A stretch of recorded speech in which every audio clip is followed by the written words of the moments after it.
मुश्किलों के इस सफर में सन्मति के अनुसार पवित्र सुसमाचार।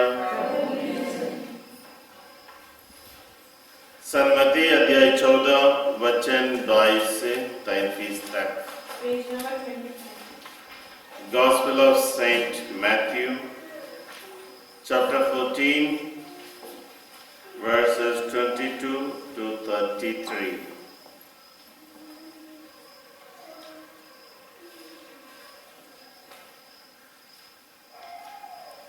यीशु ने अपने शिष्यों को इसके लिए बाध्य किया कि वे नाव पर चढ़कर उनसे पहले उस पार चले जाएं। इतने में वह स्वयं भीड़ को विदा कर देंगे। यीशु भीड़ को विदा कर एकांत में प्रार्थना करने के लिए पहाड़ी पर चढ़े। संध्या होने पर वह अकेले वहां थे। नाव उस समय तट से दूर जा चुकी थी।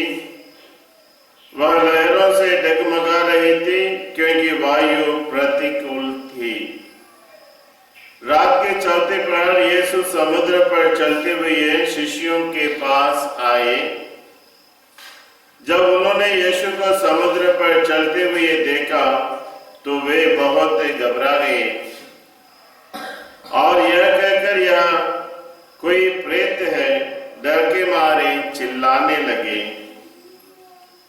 यीशु ने तुरंत उनसे कहा, धीरज धरो, मैं ही हूं, डरो मत। पेतरुस ने उत्तर दिया, प्रभु यदि आप ही हैं तो मुझे पानी पर अपने पास आने की आज्ञा दीजिए। यीशु ने कहा, आ जाओ। पेतरुस नाव से उतर गया और पानी पर चलते हुए यीशु की ओर बढ़ा, किंतु वह प्रचंड वायु देखकर डर गया और जब डूबने लगा तो वह चिल्ला उठा, प्रभु मुझे बचाइए। यीशु ने तुरंत हाथ बढ़ाकर उसे थाम लिया और कहा, रे अल्प विश्वासी, तुम्हें संदेह क्यों हुआ? वे नाव पर चढ़े और वायु थम गई। जो नाव में थे वे यीशु की दंडवत करते हुए कहने लगे, सचमुच आप ईश्वर के पुत्र हैं।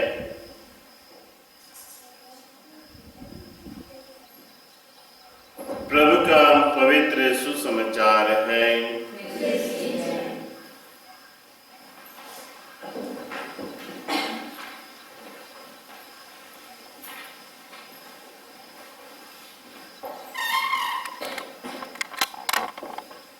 क्रिस्त में प्यारे भाई और बहनों,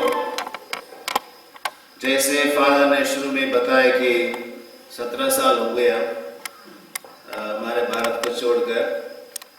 अभी बराबर 20 साल हो गया जब मैंने नागपुर से पढ़ाई करके 1994 में यहाँ से निकला। अभी 2014 साल हो गए ना, बराबर 20 साल हो गया। इस 20 साल में जब भी मैं नागपुर आता हूँ तभी मुझे मौका मिलता है हिंदी में मिसाल आने के लिए। तो इसका मतलब बीच में थोड़ा गड़बड़ होगा हिंदी में, तो जब मेरे को तकलीफ आता तो आप लोग मदद कीजिए, लेकिन डरो मत, विश्वास रखो, धीरज रखो। एक बार क्या हुआ, एक पल्ली पुरोहित ने शुरू में प्रवचन देते समय उसने कहा, भाई और बहनों, हमारे पल्ली में किसी को भी विश्वास नहीं है, इसलिए आप लोग जल्दी बढ़ने वाले हैं। तो ऐसे फादर ने बताया सभी लोग उदास हो गए, निराश हो गए, लेकिन एक आदमी जो आखिरी बेंच में बैठा था, आप नहीं, दूसरे पल्ली में एक आदमी बैठा था, वो मुस्कुराहट का थोड़ा सा क्या बोल रहे फादर, थोड़ा हंसने लगा उसको।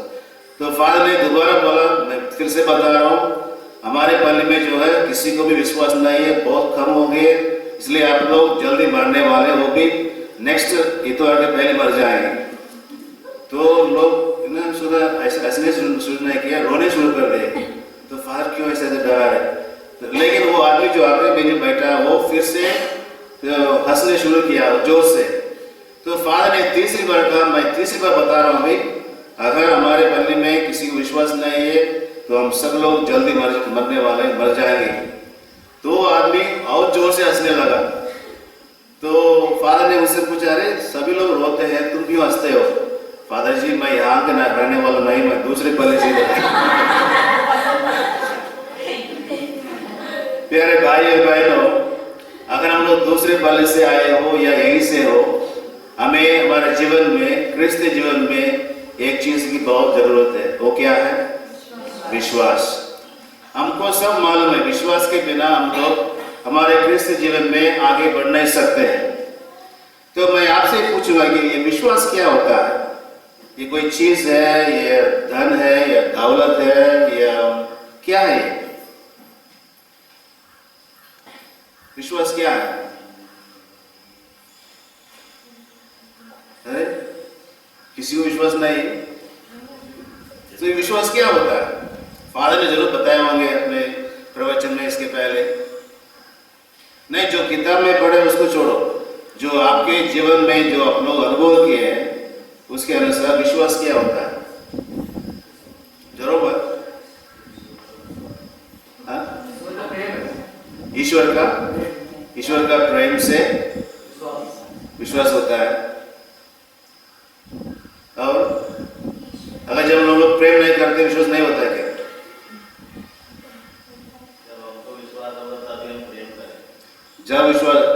जब हम लोग को विश्वास होगा तब प्रेम करेंगे। तो विश्वास कब होगा? ईश्वर का आज्ञा को पालन करेंगे। क्यों पालन करना चाहिए ईश्वर का आज्ञा को? विश्वास के लिए। हम लोग पढ़े होंगे किताब में, कैटेकिज्म क्लास में, ईश्वर ने हमें क्यों बनाया? उनको जानने के लिए, उनको प्रेम करने के लिए और उनको उनकी सेवा करने के लिए। ये सब मिलने से हमारे जीवन में, हमारे मन में एक ऐसा भावना उत्पन्न होता है कि हमसे ऊपर कोई और है, उनको हम कहते हैं ईश्वर। तो उनमें एक प्रकार की क्या है, वो फीलिंग से भी थोड़ा सा ज्यादा है, एक प्रकार की भावना है, ये धीरज भावना है कि हमसे और कोई है जो जिसके द्वारा सब हो सकता है। तो इसलिए हम लोग सुने आज के सुसमाचार में यीशु कहते हैं, डरो मत, धीरज रखो, अल्प विश्वास मत करो। इसका मतलब क्या है? हमारे जीवन में बहुत समय पर हमें तकलीफ होते हैं, ये नहीं कर सकते, वो नहीं कर सकते, ठीक से प्रार्थना नहीं कर सकते, ठीक से पढ़ नहीं सकते। तो हम लोग को क्या लगता है? अरे क्या जीवन है, हम लोग जीते हैं। तो हम लोग किसके पास जाते हैं? तो जब हमें मुश्किल आते हैं तब हम लोग ईश्वर के बारे में सोचते हैं। ऐसा ही क्या? सही नहीं है। तो ईश्वर में और ईश्वर पर वो संबंध है, वो रिलेशनशिप है, वो हमें हमेशा रखना चाहिए। विशेष रूप से जब, जैसे हमने सुना है कि आज के सुसमाचार में पेतरुस ने देखा यीशु को पानी पर चलते हुए, उसको ऐसा, अरे ये कैसा हुआ कि मैं नहीं कर सकता, बाकी लोग नहीं कर सकते, ये जरूर कोई भूत होगा। तो पेतरुस ने वो डर गया। तो उसने क्या कहा? प्रभु, अगर ये आप हो तो मुझे भी आने दो, पानी में चलने के लिए मुझे भी आज्ञा दो। तो यीशु ने कहा, आ जाओ। तो तुरंत पेतरुस नाव से उठकर पानी में चलने लगा। तो उसको सोचो, अरे यार क्या बढ़िया है, मैं पानी में मैं भी चल सकता हूँ। लेकिन क्या उसके बाद? क्यों डर गए? कैसे कम हुआ?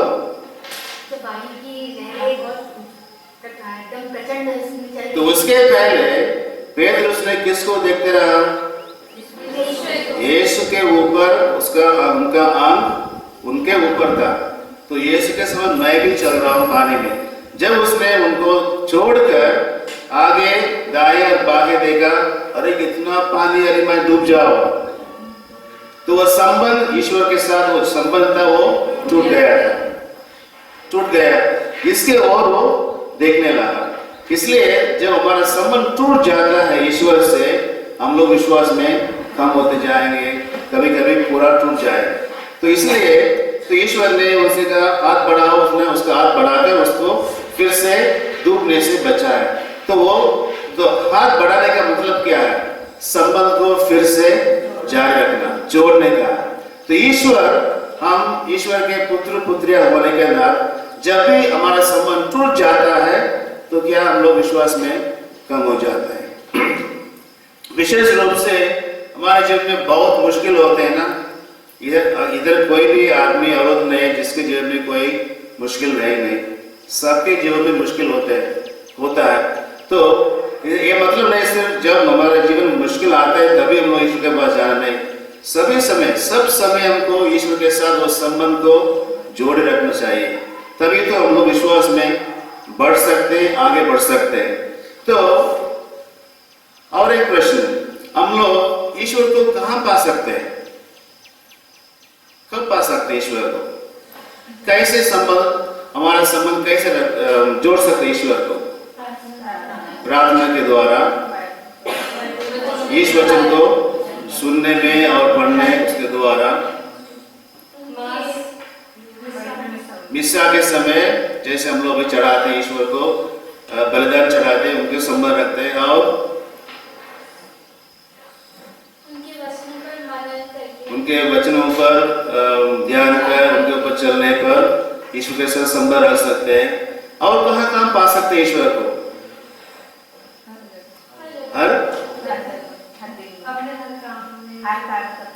हर कार्यों पर, और प्रत्येक मनुष्य में भी देखते हैं अपन ईश्वर सेवा करते हुए। हम पहले जेनेसिस क्या बोलते हैं, पहले ग्रंथ, उत्पत्ति ग्रंथ बोलते हैं, ईश्वर ने हमको कैसे बनाया? अपने रूप में ईश्वर ने हमको बनाया। तो हम सब में ईश्वर है, हम सब में ईश्वर है। हम सबको अपने भाई और बहनों में ईश्वर को पहचानना चाहिए, सब में ईश्वर उपलब्ध है। तो आज विशेष रूप से हम लोग पहले पाठ में सुने हैं कि एलिशा नबी केव को क्या बोलते हैं, गुफा धर के वो अंदर जाके बैठ गया था।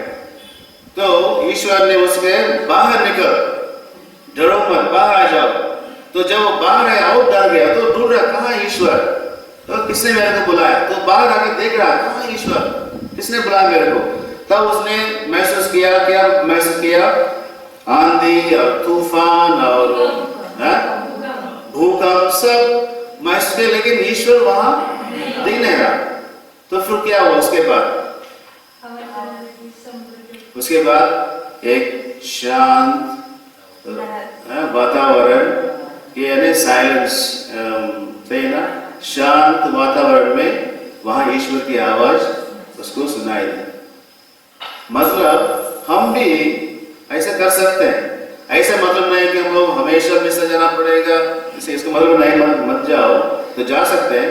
लेकिन हम लोग अपने आप से, मैं और ईश्वर दोनों के बीच में सुनसान जगह पर बैठकर आराम से, शांत वातावरण से भी हम लोग ईश्वर को पा सकते हैं। इसलिए आजकल हम लोग, हमारा दुनिया ऐसा हो गया है कि हम लोग हमेशा कुछ ना कुछ करते रहते हैं, कोई भी चुपचाप बैठता नहीं। अभी लड़के लोग के हमेशा सेल फोन में फेसबुक ऐसा मैसेज करो, ये करो, वो करो, सभी करते रहते हैं। ऐसे देखो, ये लोग जब भी स्कूल भी जाओ बिना सेल फोन से नहीं जाते, गिरजाघर में आओ बिना सेल फोन से आकर नहीं आते हैं लोग। अगर भूल जाओ, कोई भी भूल सकते, लेकिन सेल फोन को बराबर है कि नहीं? ऐसा हो गया कि हम लोग चुपचाप नहीं बैठ सकते, कुछ ना कुछ करते रहते हैं। तो इसलिए हम लोग ईश्वर के वो संबंध जो है ना, वो धीरे धीरे टूट जाता है। किसके साथ हम लोग संबंध करते हैं? सेलफोन से। सेलफोन, फेसबुक, स्काइप, जो भी कहो आपको मालूम है। तो इसका मतलब हम लोग हमारे दुनिया में डूब जाते हैं, वातावरण, दुनिया के वातावरण में हम लोग डूब जाते हैं। इसलिए जब हम डूब जाते हैं, क्या हो जाता है हम लोग को? हम लोग नीचे जा रहे हैं। इसका मतलब हमारे क्रिस्त जीवन में हम लोग ऊपर नहीं आ सकते। तो बोलते हैं अगर ईश्वर है तो ये सब नहीं होना चाहिए, लेकिन नहीं, जैसे पेतरुस ने कहा सुसमाचार में, अगर आप है तो ईश्वर तो हमेशा है उधर, लेकिन हम लोग उनको नहीं पहचानते, क्योंकि हम लोग डूब जा रहे हैं, क्योंकि हम लोग हमारे आंख ईश्वर से निकालकर किसी और दूसरे चीजों पर हम लोग डालते हैं। तो प्यारे भाई और बहनों, हमारे जीवन में वो संबंध हमेशा रखना चाहिए। हमारे आंख हमेशा ईश्वर के ऊपर रहना चाहिए, वो संबंध को कभी टूटना नहीं चाहिए। जब भी हमें महसूस होता है उसको जल्दी से ठीक करना चाहिए। तो ना अरे ये हफ्ते नहीं जाएंगे तो अगले हफ्ते जाएंगे, अगले हफ्ते नहीं जाएंगे तो दूसरे हफ्ते जाएंगे, तो क्या हो जाता है?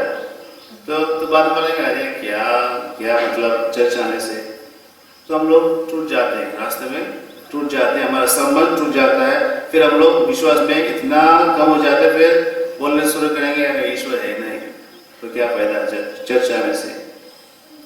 तो प्यारे भाई और बहनों, ये यीशु कहते हैं आज के सुसमाचार में, रे अल्प विश्वासियों, ऐसा मत रहो, बल्कि विश्वास करो, बल्कि विश्वास करो। जब हम लोग विश्वास करते हैं, जब हम लोग हमारे संबंध को फिर से जोड़ते हैं ईश्वर से, तब हम लोग बोल सकते हैं सचमुच आप ईश्वर के पुत्र हैं, सचमुच आप ईश्वर के पुत्र हैं।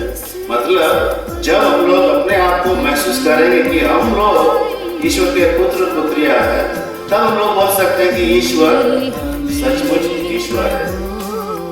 तो इसके लिए आज हम लोग प्रार्थना करेंगे, शांत वातावरण से भी प्रार्थना करेंगे, छठी प्रार्थना करेंगे, लेकिन